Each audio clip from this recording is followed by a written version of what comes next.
दोस्तों नमस्ते। मैं अपने चैनल नया प्रताप बोलिए आप लोग में आपको स्वागत करती हूँ। एक छोटा सा भक्ति गारी गीत प्रस्तुत करने जा रही हूँ। उसको कैसा लगे कमेंट बॉक्स में जरूर बताइएगा।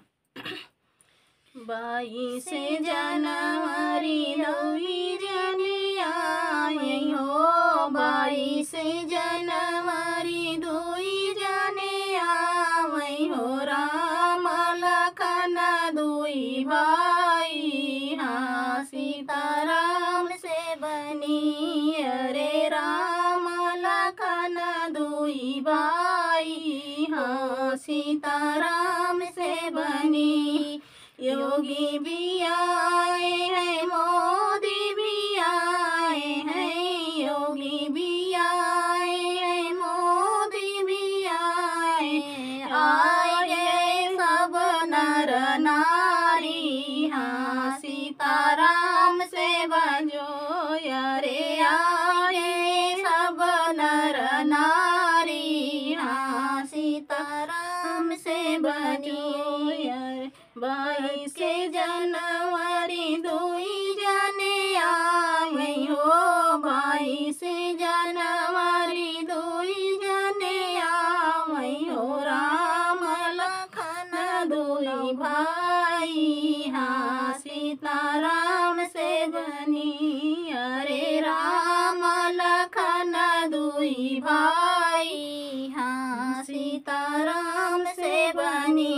भारत के सब पंडित आए हो, भारत के सब पंडित आए, अरे हवन कराई बड़ा भारी, हाँ सीताराम से बजो, अरे हवन कराई बड़ा भारी, हाँ सीताराम से बनी। 22 जनवरी दुई जने आई हो, 22 जनवरी दुई जने आई हो, राम लखन दुई भाई, हाँ सीताराम से बनी, अरे राम लखन दुई भाई, हाँ सीताराम से बनी। यूपी के सब माली मालिनी हो, यूपी के सब माली मालिनिया हो, हरवा बजावई बड़ा भारी, हाँ सीताराम से बनी, अरे हरवा बजावई बड़ा भारी, हाँ सीताराम से बनी।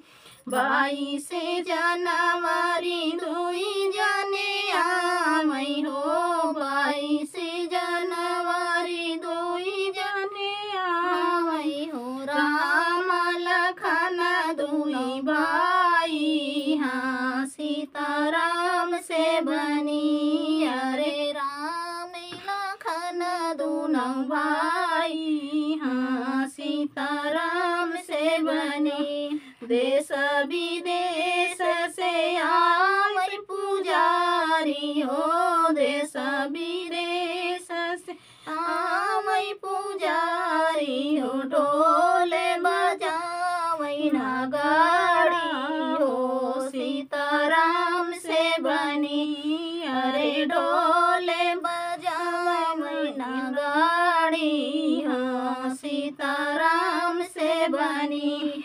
22 जनवरी दुई जने आई हो, 22 जनवरी दुई जने आई हो, राम लखन दुनों भाई, हाँ सीताराम के बनी। राम के ननिहाल से छतवा हो, राम के ननिहाल छतवा हो, तिलक लगावई धनुषधारी, हाँ सीताराम से बनी, अरे तिलक लगावई धनुषधारी।